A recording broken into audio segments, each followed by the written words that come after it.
Octavia Tockley said she and her husband, Aaron, were grateful this year that their jobs made them among the first people eligible to be vaccinated against. He was a police officer and, at the time, she was working remotely as a teacher. Aaron Tockley was planning to get his first dose on March 11, his wife said. But he never made it. Tockley, a 24-year veteran of the Philadelphia Police Department, died of COVID-19 on March 3. His funeral was held 8 days later, the same day he had planned to get the first dose. Octavia Tockley said the pain she feels from the death of her husband, with whom she has a 5-year-old daughter, Amethyst, has been compounded by vaccine hesitance and outright refusal, including among those who work in law enforcement and the unions that represent them. I wish that they saw it as another means of protection, she said. And I wish that they saw the vaccine as a way that they are protecting and serving the people that they work with. Octavia Tockley lost her husband, Aaron, to COVID-19 in March. He was a 24-year veteran of the Philadelphia Police Department, courtesy Octavia Tockley. The National Law Enforcement Officers Memorial Fund said in a recent mid-year report that COVID-19 is the leading cause of death for officers nationwide. According to the nonprofit, from January 1 to June 30, 71 officers died of COVID-related causes, more than firearm and traffic-related incidents combined. The number has continued climbing since the report was released, with 133 officers having died of COVID to date this year, the nonprofit said. Last year, more law enforcement officers died of COVID-19 than any other cause, according to the National Law Enforcement Officers Memorial Fund. Many police officers, including Aaron Tockley, died before a vaccine was widely available or before they could get vaccinated and while performing jobs that put them in close contact with their communities as the virus spread. But others have lost their lives as people around the country, including law enforcement officers, resist vaccination.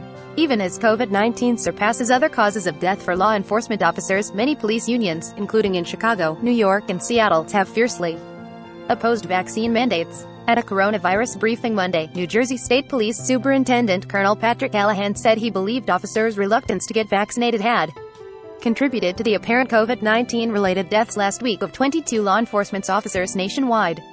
Last week, firefighters and police officers from across New Jersey attended a protest against vaccine mandates in Newark, the state's largest city. Newark. Mayor Ras Baraka's vaccine requirement for city workers has been challenged in court by a number of unions representing police officers and firefighters. It just really makes me feel really disappointed that they see so many of their brothers and sisters in blue die from this virus and they have the opportunity to take a stand for them and to live for them in their honor or just for themselves, for their families, but want, Tockley said. The Philadelphia Police Department told NBC News in August that it did not know how many of its officers were vaccinated. Tockley said that she and her husband did not need encouragement to get vaccinated. They had resolved to protect themselves in any way they could. From the start of the pandemic, Tockley said she would send her husband to work each night with a book bag filled with gloves, masks and Lysol wipes and spray to try to protect him from the coronavirus. Amethyst was the first of the 3 to show symptoms and to test positive. Tockley said she and her husband, who had 2 children from a previous relationship and was a reverend at Calvary Baptist Church in West Philadelphia, suspected he had contracted COVID-19 on duty. Amethyst, however, initially blamed herself for her father's death, Tockley said. She knew that we found out about her first and she said, "It's my fault that Daddy isn't alive," Tockley said. The doctor who treated Aaron while he was in the hospital assured Amethyst she was not to blame, Tockley said. Aaron is one of 6 Philadelphia police officers to have died of COVID-19 as of Monday. Mark Hall Jr. takes the oath to become a New Orleans police officer, following in his father's footsteps, New Orleans Police Department. Jasmine Hall, whose father, Mark Hall Sr., a police officer in New Orleans, died of COVID-19 last year, has become a vaccine advocate in her family and supporter of vaccine mandates. While there are still breakthrough cases, it gives you a fighting chance, said Hall, 29, a props assistant. And my dad didn't have a fighting chance. Mark Hall Sr. died on April 30, 2020, age 53. His family believes the 30-year police veteran would have gotten inoculated against COVID because he did get the flu vaccine every year. As part of his job at the start of the pandemic, Hall helped to transport homeless people who gathered under the Claiborne Avenue Bridge to hotels, his daughter said. Sonia Hall said her husband went to an urgent care 4 times after he suspected he had contracted COVID-19 on duty, but he was refused tests each time because of a policy that limited the number of times a person could be tested. I do not believe that he got the best care, but I understand at the time why that was, Jasmine Hall said. No one knew what COVID was and what it does to the. Her father eventually spent nearly a month in the hospital with the coronavirus. He died months before a vaccine was available.